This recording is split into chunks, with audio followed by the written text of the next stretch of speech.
In this session, we will know about the perception of an individual and what are the factors which are affecting perception. First, let us go with this, which says that we don't see things as they are. We see things as we are.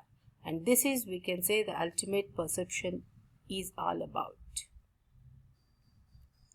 Now, please answer whether the glass is half full or half empty. This is a question which has various answers. And now, just by answering whether it is half full and half empty, we can tell about your personality, that is, whether you are proactive or you are pessimist or you are a positive attitude person. On the other hand, we can also say that this gives a meaning of your perception, what you are able to see. Now, what is perception? Perception is a process by which individuals organize and interpret their sensory impressions in order to give meaning to their environment. So here we are calling it a process, which means it is a step-by-step activity. So first the individuals organize, that is they receive and they organize the information. Next, based upon the receiving and organizing ability, they interpret it, and they interpret it with the help of their sensory impressions. And ultimately, the result should give a meaning to the environment.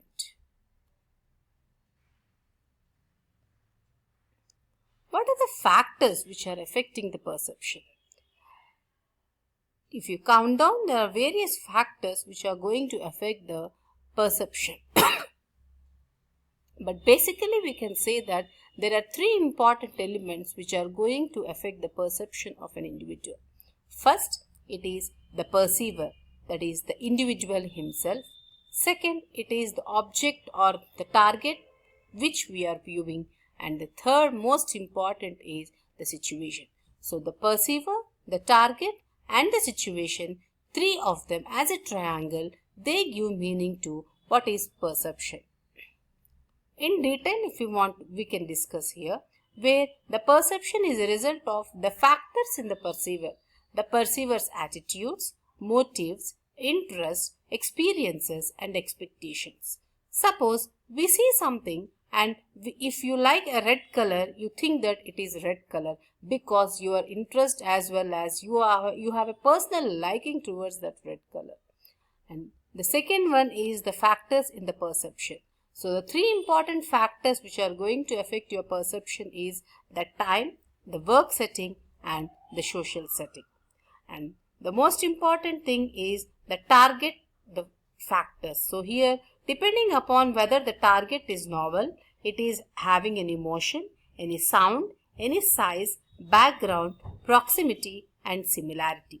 So this we can say these are the factors in the target. Let us look at this particular example, which we call as figure ground illustration. So here, in general, you can see a vase, but if you can go taking the background and the foreground into consideration, you can also find here two human faces.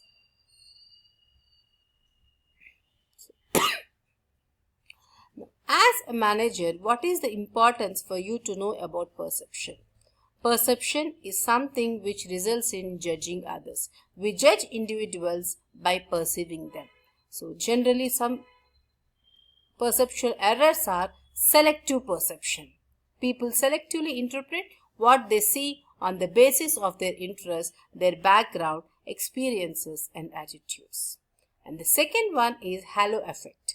That is drawing a general impression about an individual on the basis of single characteristics.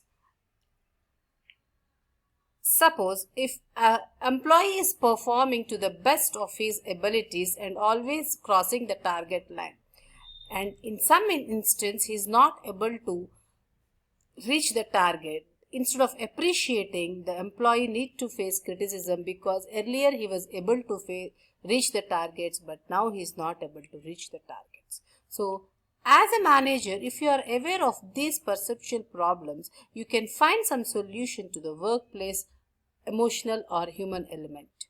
And the next one is contrast. So here, contrast is evaluation of a person's characteristics that are affected by comparison with other people recently encountered. So this is a basic human tendency which happens to everyone. We generally have the tendency to compare with others, and this becomes a perceptual problem in the long run.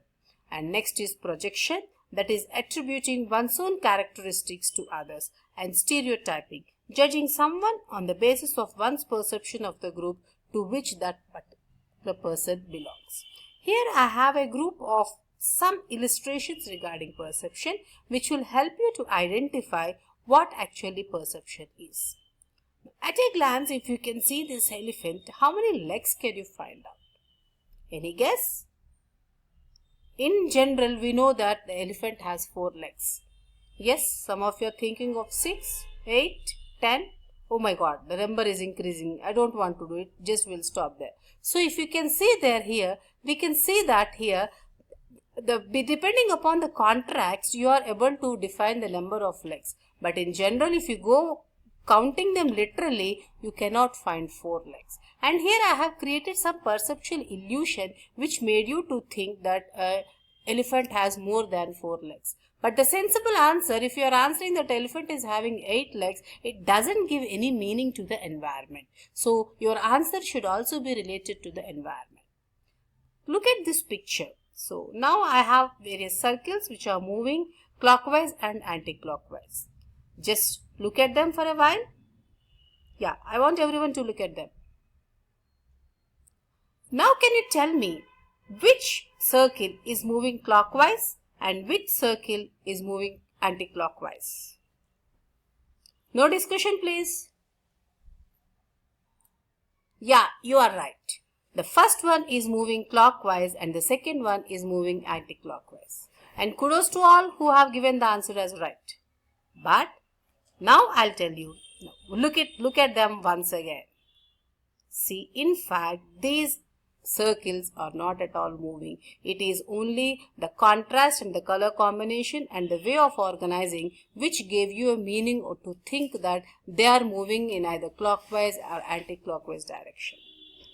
Don't think I'm going to repeat it once again. Look at this here.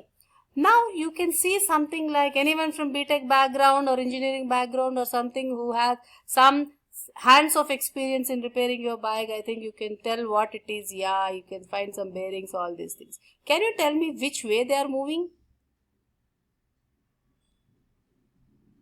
Yeah, I think you are right. So the outer one is moving clockwise and this obviously will move anti-clockwise. And what about these 2 circles? Now, have a look once again. In fact, these circles are not at all moving. They are in a static position. Fine. So, I have a couple of things for you to exercise. So, please go through them and identify the number of horses in it and get back to me whenever you feel, or you can just post them on the website. So, how many DS you can find it? Yeah, 1. But now you have gone through some examples. You should also find something. Yeah, it is 2. And please go through and look at them and you can find the answer. How many human faces you can find here? I think better I leave this as a quiz and you can answer them. What about this picture, dear? Yeah. Obviously, everyone looks at the beautiful young couple, but don't forget there are also old, energetic faces at the background. Now, my lovely one. So, what about this? Who is the tallest among all these 3? So, in fact, all are of the same height. It's only the background which is giving you a different meaning of the height. So please go through them. I'm leaving it as exercise. Please go through them and do it. And thank you once again. Bye-bye.